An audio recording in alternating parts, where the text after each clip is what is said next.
Do you remember the very first movie that really scared you as a kid? Oh, for me, it was Bambi. I know, a Disney classic, right? But that scene where Bambi's mother dies, I was not ready for that. Were you? I remember clutching my popcorn, eyes wide, feeling like the world was suddenly a lot more uncertain than I'd realized. I know. It's traumatic, right? Looking back, it's clear why that moment hit me so hard. Up until then, the only thing I'd ever seen was G rated, right? Talking animals, silly songs, guaranteed happy endings. But Bambi, that was like a crash course in reality TV for preschoolers. Suddenly, it wasn't all about sharing your toys. It was about surviving the forest. My word. Yes, I'm still working through it. And don't even get me started on The Wizard of Oz. Mercy, goodness, I still to this day have those images in my head from when I was 8, maybe 9 years old. I was at my Aunt Carolyn's house when she was showing it. Oh my word. Yeah, sure. Here's a story about a little girl and her cute little dog, and then wham, a tornado, and then houses falling on people, and then flying monkeys? Bananas? What the what? While I was too young to comprehend or even articulate it then, some part of me knew I wasn't quite ready to grapple with the heavier stuff, especially flying monkeys. Come on. But the funny thing is, I've been thinking a lot about this. How, just like movies, the information that we consume, it has ratings, right? There's the G-rated content of our everyday lives, the laughter of our loved ones, the smell of the morning coffee. Then there are the PG and PG-13 stories, right? The news of a friend's illness, or maybe a community that's just grappling with just some injustice or something that's just ick, right? And of course, then there is the R-rated stuff, the global catastrophes, the senseless acts of violence that just make you just scratch your head in confusion, right? The thing is, in this digital age, we are constantly bombarded with content across the rating spectrum. Often, a lot of times, without even warning. You're scrolling through, and then all of a sudden, you're like, "Whoa! No, I didn't want to see that." It's like we're sitting down for a lighthearted Pixar flick, and then suddenly we're in the middle of a gritty war documentary, right? Our nervous systems, they're not always prepared for those jarring shifts. One minute we're scrolling through cute puppy pics on Instagram, and then the next we're hit with a graphic news story about a mass shooting or something. It's like this emotional whiplash, right?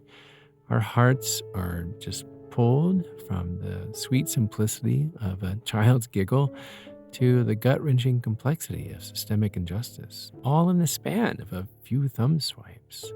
And while it's certainly important to stay engaged with the world's struggles and to keep our eyes and our hearts open to the pain of others, I have a question that I've really been just chewing through recently. Hear me out. Let me ask.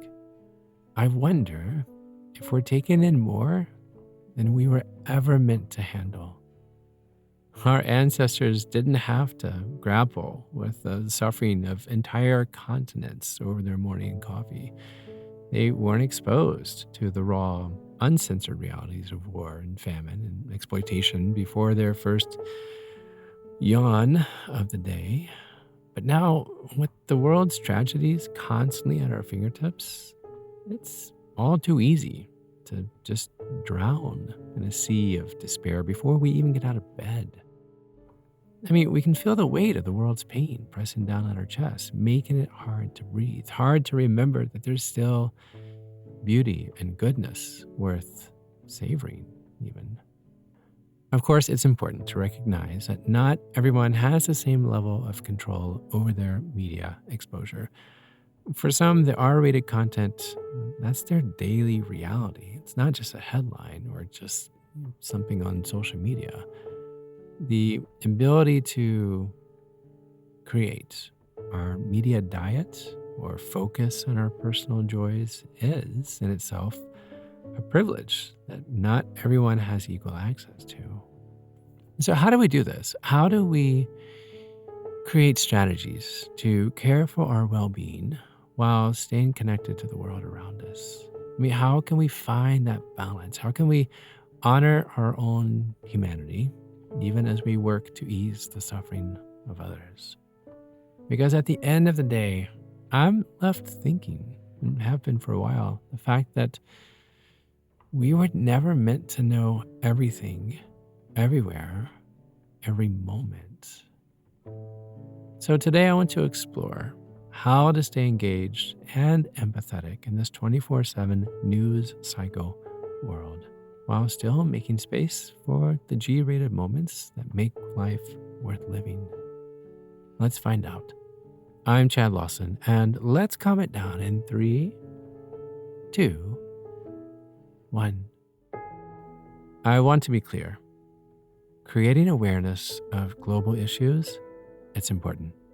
Injustice thrives in darkness, and simply noticing the pain of others is often the first step towards creating some change, right? We see a need that tugs in our heart and we jump. We are all in. We're like, we have to do something, right? And that's the power of awareness, especially globally. And I so admire the activists and the journalists and just ordinary people who work really hard to make sure that the struggles of marginalized communities are recognized. Because of them, we're able to pull together support for communities affected by war. We're able to take action on climate change and collect donations for famine relief. Our ability to connect with each other across the globe is so incredible, especially when it inspires us to show compassion and work together for a better world. But for many of us, the constant stream of distressing news can feel overwhelming. I've looked it up, and there's even a name that psychologists have given this, and it's headline stress disorder. That fits it perfectly. It's the experience of feeling anxious or depressed or emotionally drained by the massive volume of traumatic events in the media. And it's super common. I mean, one study found that 1 in 4 adults reported experiencing significant stress related to following the news. 1 in 4 is tremendous, right? It's probably more, to be honest. But the trouble is, our brains aren't wired to process tragedy on a global scale 24/7. For most of human history, we lived in smaller circles, right? We focused on the immediate needs of our community. A crisis meant a sick neighbor or a local flood, right? Something that we could directly respond to. But now we're faced with daily catastrophes far beyond our individual control, right? It's like having a tornado siren blaring nonstop in our heads, warning us of threats that we can't do anything about. And over time, that kind of emotional whiplash really wears on you. It's no wonder so many of us are walking around feeling anxious and overwhelmed, or honestly, just numb. We're not built to live in a constant state of red alert. So, what can we do? How do we balance caring for the world's pain while protecting our own peace of mind? Well, I think that one way is to be really intentional about our media consumption. And just like we wouldn't let a kid binge on violent movies all day, we need to be mindful of our own information diet, right? I mean, that might mean setting the limits on our own doom scrolling or balancing the heavy content with stories of everyday heroes and moments of progress. But the goal isn't to ignore reality. It's not what I'm saying, but to find a sustainable rhythm of engaging and stepping back to recharge. I'm going to say that again. I'm not trying to ignore reality, but I am trying to find that balance of engaging and also stepping back when I need to recharge, right? Think of it like eating a balanced meal. You wouldn't feed your body nothing but junk food, right? Well, I mean, unless you're in college. But the same goes for your mind. I mean, a steady stream of alarming headlines and heartbreaking images, it's like emotional fast food. It might give you a quick jolt, but it doesn't nourish you in the long run. So, what does a healthy information diet look like? I mean, it's different for everyone, but here are a few ideas that I kind of wrote down. The first is to set some boundaries around when and how often you check the news. Maybe that means no doom scrolling first thing in the morning or right before bed. Give yourself permission to disconnect and focus on the present moment. I'm going to say that again.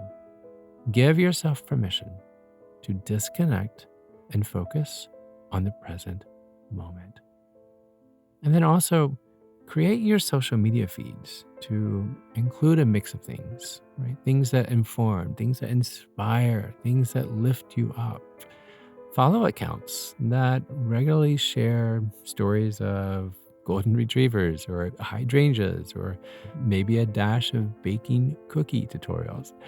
And go ahead and throw in some everyday heroes in there too, if you want. But for every piece of heavy news you consume, find a story of hope, a reminder of the good in the world, right? Could be as simple as watching a heartwarming animal video or reading about a local community coming together to solve a problem. But be mindful of what you watch. What you eat, you digest. What you eat, you digest. And I'm not meaning just food. Before clicking on a headline, check in with yourself. Is this information I need right now? Be honest. How do I want to feel after reading or watching this? And am I in the right headspace to even process this? Remember, you don't need to be plugged in 24/7 to be an engaged citizen. In fact, constantly refreshing your feeds can leave you feeling overwhelmed and burnt out. And that doesn't help anyone. It is okay to step away from where you need to recharge. Go for a walk, call a friend, lose yourself in a great book. Fill your cup so you can come back to the world's challenges with a clear head and a more resilient heart. Because the key is to be proactive, not reactive, right? So instead of letting the news cycle throw you around emotionally, take back the reins. Choose what you let in and when. Engage, but know when to disengage. I'm going to say that again, even for myself. Engage, but know when to disengage. And here's the thing I want to mention. This isn't about turning a blind eye to suffering. I'm going to say this repeatedly throughout this episode. This is not about turning a blind eye to suffering. It's about staying grounded so you can respond to that suffering more effectively. When we are in a constant state of reacting, we're more likely to burn out or shut down altogether.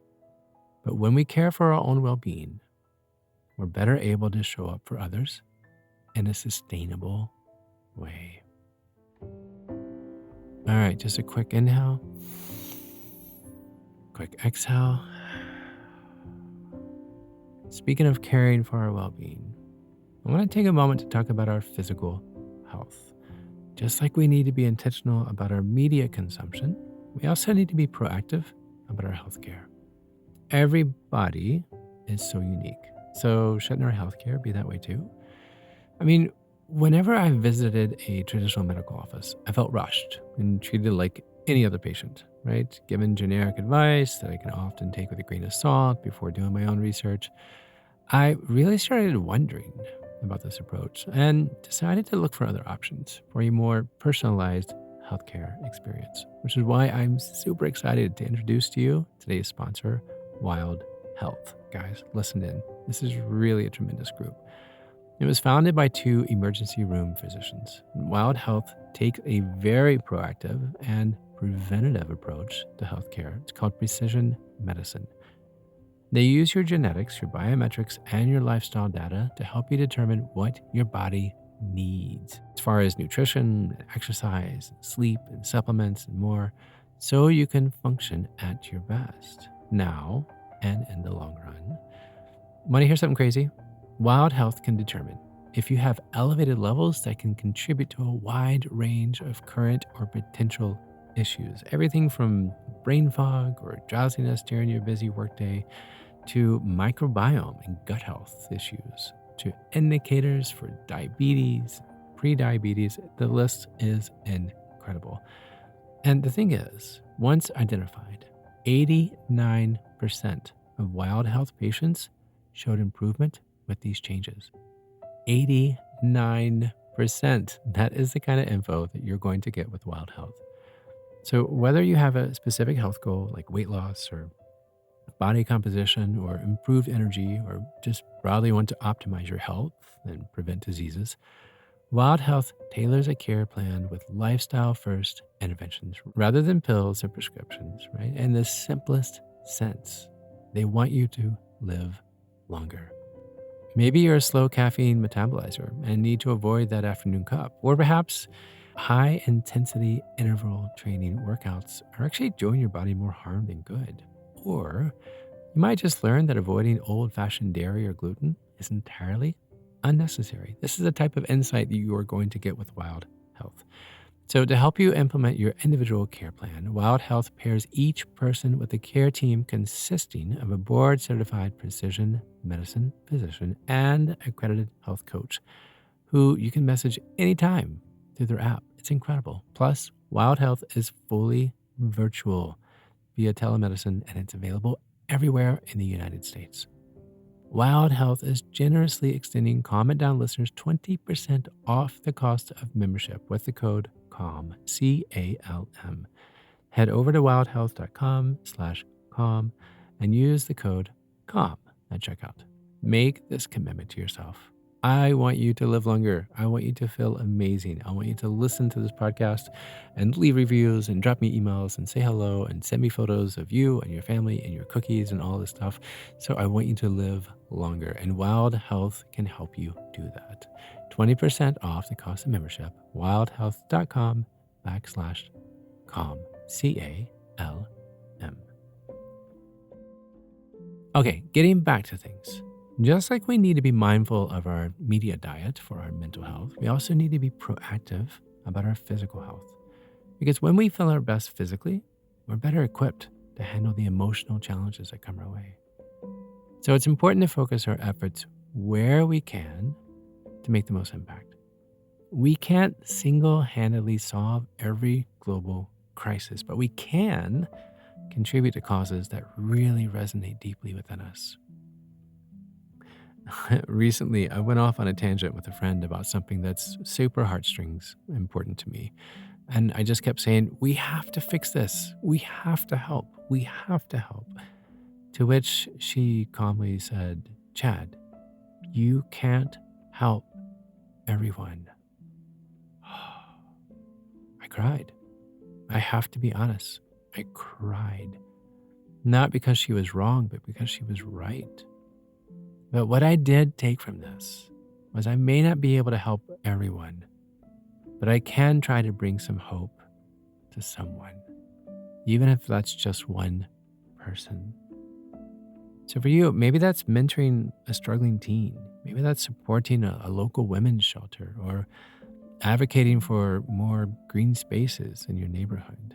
Right? When we channel our care into specific, tangible actions, we are less likely to feel paralyzed by the world's vastness, right? Of how big and just complex and impossible it seems. I know I use this analogy a lot, but I think of this like tending a garden, right? You wouldn't expect a single patch of soil to grow every type of plant, right? You would focus on nurturing the seeds that are most suited with your climate and with your resources and just with your attention and care.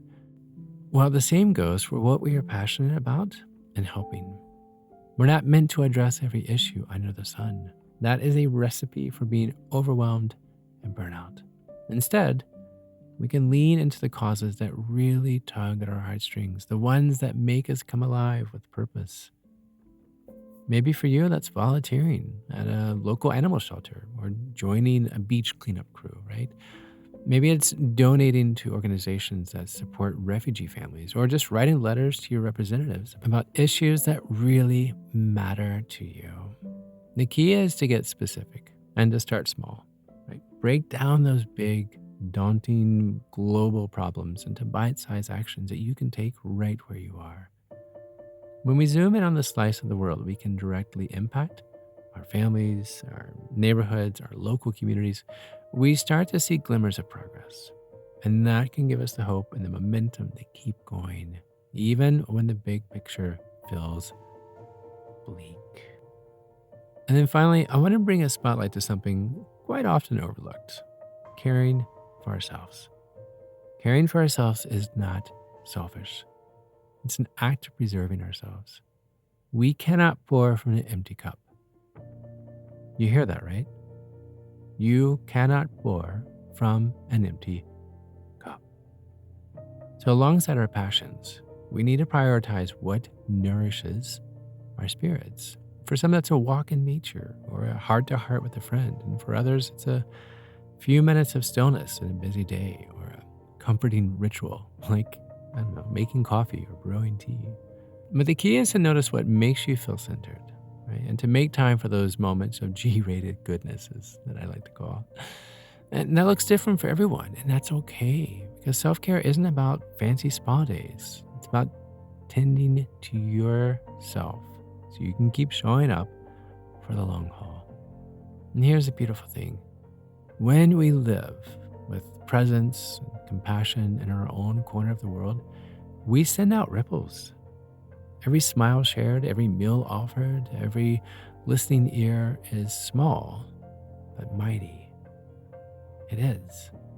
As Mr. Rogers famously said, when scary things are happening, look for the helpers. Look for the helpers. What if we saw ourselves as the helpers?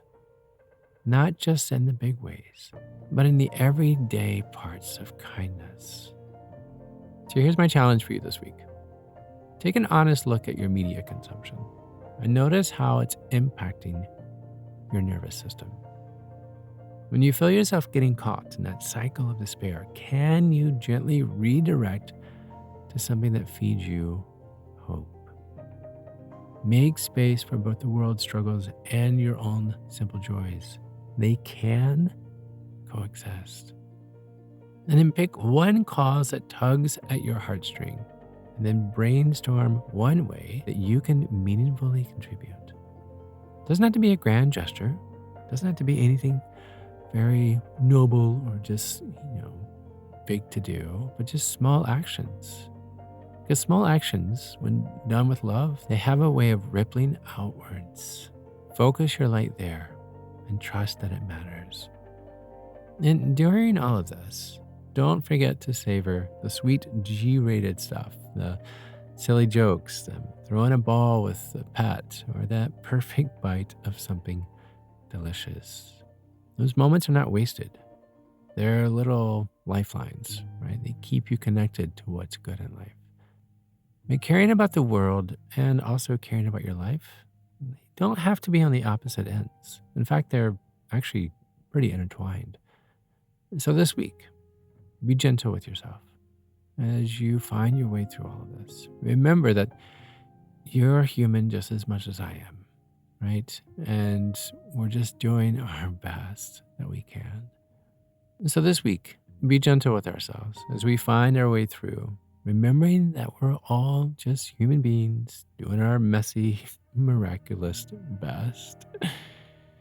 And as we close, I want to go back to Bambi really quick. How that moment of loss really cracked my young heart open, right? And I'm sure it may have done that to you as well. But that wasn't the whole story, if you remember. There was also the wonder of new friendships, and there was new young love, and even the forest found its renewal after a dark season. I'm not saying you should, show it to every 4-year-old, but it is a tale of life persisting, even in the middle of grief and hardship and just the realness of life. Our lives hold that same wild mix of light and shadow. We're guaranteed moments of G-rated beauty and R-rated pain. That is a guarantee. But the trick is to not let the darkness totally eclipse the light. To remember that for every grim statistic, there are countless quiet acts of kindness unfolding beyond the headlines. So be deliberate about the stories that we marinate in. Let's measure our exposure to the hard stuff and leave ample room for the good stuff. Let's keep choosing the pleasures and people that restore our souls, the laughs, the hugs, the sunsets, the giggles. Those moments are not a luxury. They are a lifeline. They are what give us strength to keep facing the world's troubles with an open heart. So please, of all times, be kind to your mind. Offer it a little more breathing room this week, a little more lightness to counterbalance the heaviness, a little more chocolate morsels than normal in the cookie of life. Thank you. Thank you for listening. Thank you for living, for being here, for caring so much. You are exactly the kind of soul this weary world needs more of. Someone committed to both justice and joy, to feeling it all and loving through it. Never doubt the power of the light that you carry. Do not. Keep letting it guide you. Keep letting it spill onto those around you. It's what will see us through.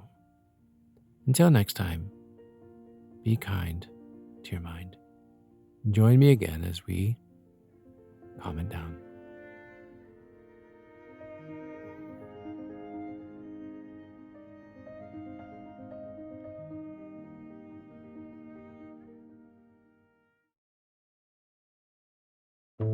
To find more episodes of Calm It Down, see where I may be appearing in your area, or just simply want to know where to send me some chocolate chip cookies, visit calmitdownpodcast.com. This podcast was written and produced by yours truly, Chad Lawson, composer, pianist, and nationally recognized Sweet Tooth. The views, expressions, and techniques in this episode are of my personal opinion and not intended, nor should they, serve as a substitute for medical advice or diagnosis rendered to you by your individual doctor or other healthcare provider. Only a licensed physician should evaluate your situation, provide a diagnosis, or render other medical advice to you, and you should only act upon the advice of this physician. Now, I'm an extreme empath by nature, but my profession is that of a composer and pianist, not a licensed therapist or physician. I hear from thousands of listeners how my music has helped them through various stages of emotional needs, and I simply want to offer this in future podcast episodes to aid those needs. So to find a list of licensed professionals in your area, please visit calmitdownpodcast.com.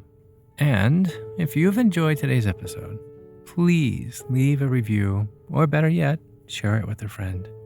While it takes less than 60 seconds to do, its impact will last for years to come, as every little bit helps in growing the awareness and the importance of mental and emotional health.